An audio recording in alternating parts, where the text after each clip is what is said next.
दोस्तों, एक पल के लिए सोचें, श्रीनगर की एक शांत सड़क, जहां रात के अंधेरे में मौत का जाल बिछाया जा रहा है, और फिर सुबह के सन्नाटे में एक जोरदार धमाका।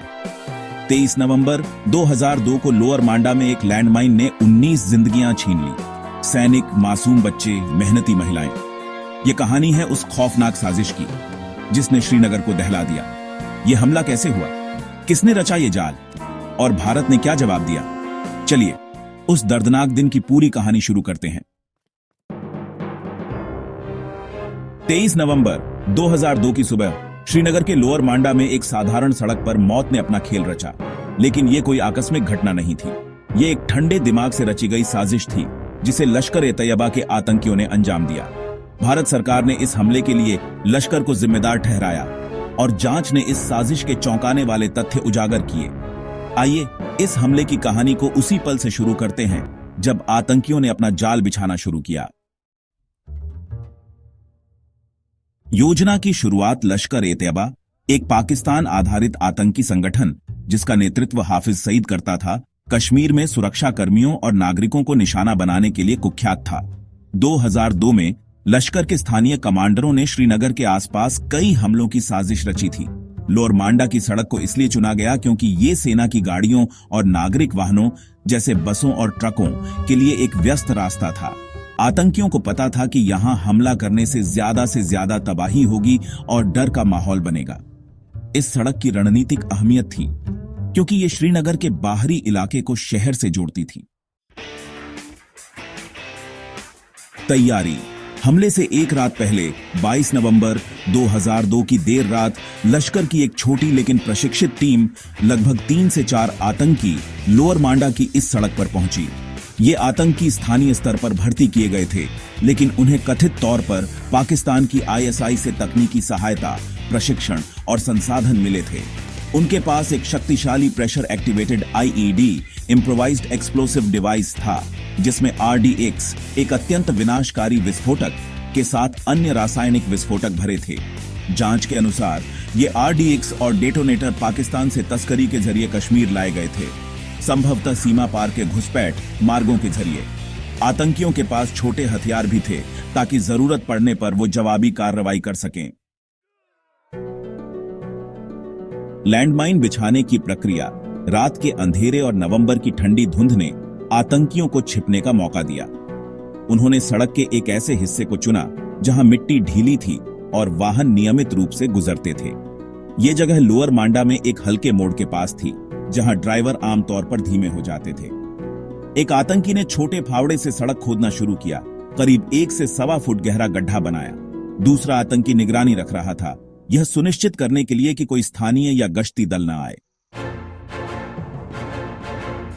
लैंडमाइन एक प्रेशर एक्टिवेटेड डिवाइस थी जिसे 50 से 100 किलो वजन, जैसे बस या ट्रक, के दबाव से सक्रिय होने के लिए डिजाइन किया गया था।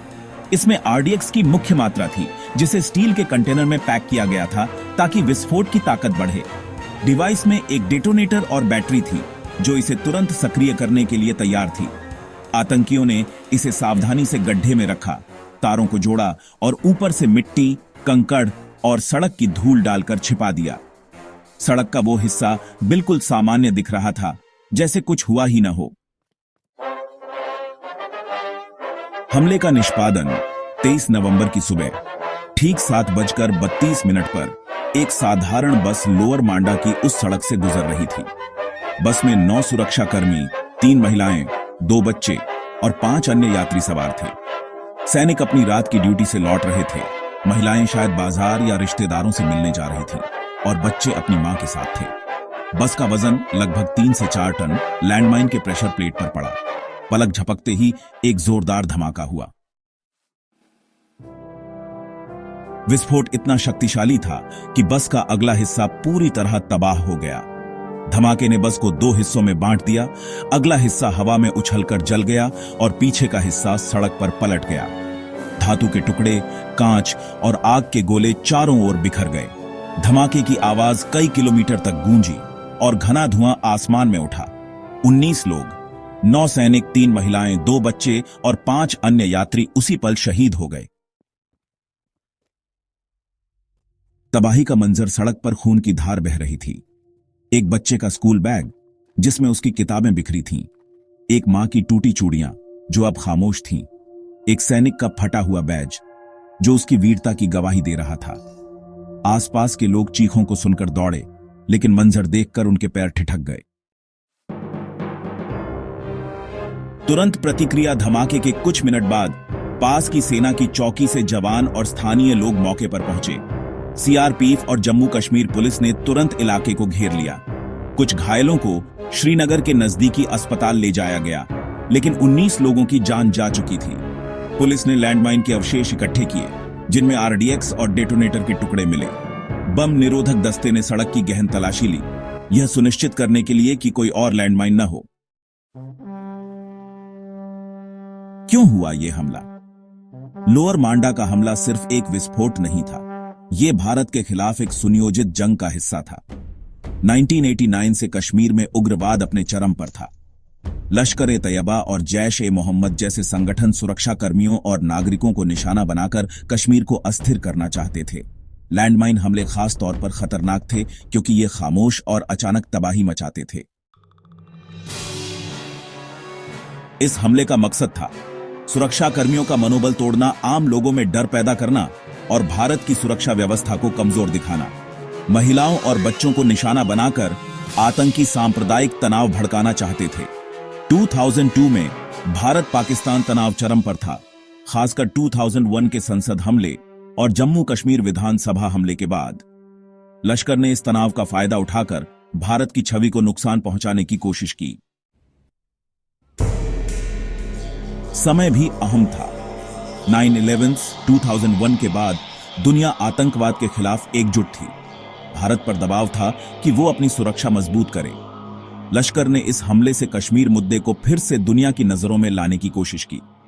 भारत ने इसे पाकिस्तान प्रायोजित आतंकवाद का सबूत बताया और जांच में आरडीएक्स और डेटोनेटर के अवशेषों ने इस दावे को मजबूती दी। किसने रचा ये जाल? भारत सरकार ने तुरंत लश्कर ए तैयबा को दोषी ठहराया। लश्कर हाफिज सईद के नेतृत्व में कश्मीर में हिंसा के लिए कुख्यात था। जांच में पता चला कि लैंडमाइन में आरडीएक्स था, जो लश्कर के पुराने हमलों में भी इस्तेमाल हुआ था। विस्फोटक और डेटोनेटर कथित तौर पर पाकिस्तान से तस्करी के जरिए लाए गए थे। भारत ने दावा किया कि लश्कर के स्थानीय कमांडरों को आईएसआई ने प्रशिक्षण और संसाधन दिए थे। जांच में कई सबूत मिले।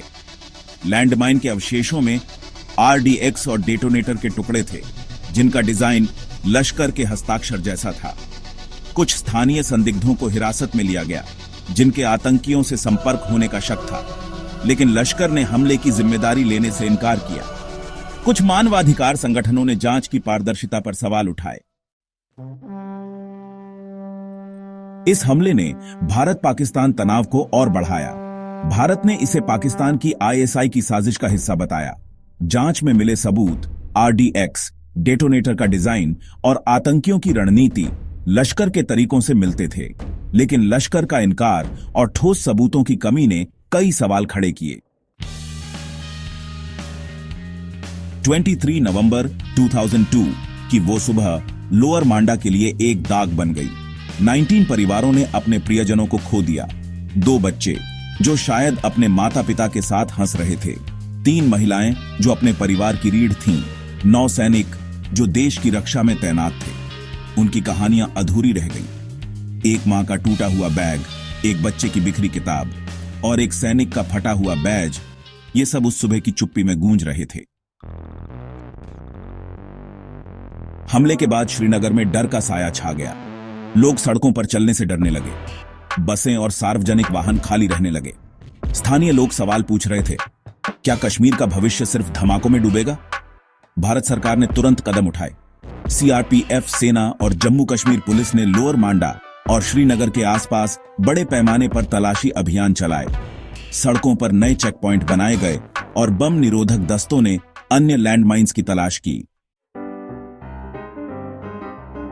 इस हमले ने भारत पाकिस्तान संबंधों को और तनावपूर्ण किया। 2001 to 2002 के तनाव के बाद ये एक और चिंगारी थी। भारत ने अंतर्राष्ट्रीय मंचों जैसे यूएन में पाकिस्तान की कथित भूमिका को उजागर किया। कश्मीर में सुरक्षा व्यवस्था और सख्त कर दी गई। एएफएसपीए को और कड़ाई से लागू किया गया, लेकिन इसके साथ मानवाधिकार उल्लंघन के आरोप भी बढ़े। दोस्तों, लोअर मांडा की वो सुबह सिर्फ श्रीनगर की नहीं, पूरे भारत के लिए एक दर्दनाक पल थी। एक लैंडमाइन जो रात के अंधेरे में चुपके से बिछाया गया ने 19 परिवारों के सपने तोड़ दिए। 19 शहीदों का बलिदान हमें याद दिलाता है कि आतंकवाद कितना क्रूर हो सकता है। लेकिन यह कहानी सिर्फ दर्द की नहीं, हिम्मत की भी है। कश्मीर के लोग जो हर दिन डर के साए में जीते हैं, फिर भी अपनी जमीन पर डटे हैं। इस हमले ने भारत की आतंकवाद विरोधी नीति को और मजबूत किया। सेना ने उग्रवादियों के खिलाफ बड़े ऑपरेशन चलाए, जैसे 2003 का ऑपरेशन सर्पविनाश, जिसने कश्मीर में आतंकी ठिकानों को निशाना बनाया। भारत ने दुनिया को दिखाया कि वो आतंकवाद के सामने नहीं झुकेगा। लेकिन सवाल वही है, कब तक? कब तक मासूम लोग नफरत की बलि चढ़ेंगे? भावुक होकर उन 19 शहीदों की कहानी हमें सिखाती है कि शांति की कीमत चुकानी पड़ती है। वो सैनिक जो अपनी ड्यूटी निभा रहे थे, वो मां जो अपने बच्चों के लिए जी रही थी, वो बच्चे जिनके सपने अभी बाकी थे, उनकी शहादत को सलाम। उम्मीद भरे लहजे में हमें एक ऐसी दुनिया बनानी है जहां हिंसा की जगह शांति हो, नफरत की जगह प्यार। चलिए वादा करें, हम आतंकवाद को कभी जीतने नहीं देंगे। लोअर मांडा की ये कहानी हमें हमेशा याद रखनी है, उनके बलिदान को, उनके दर्द को और उनकी हिम्मत को।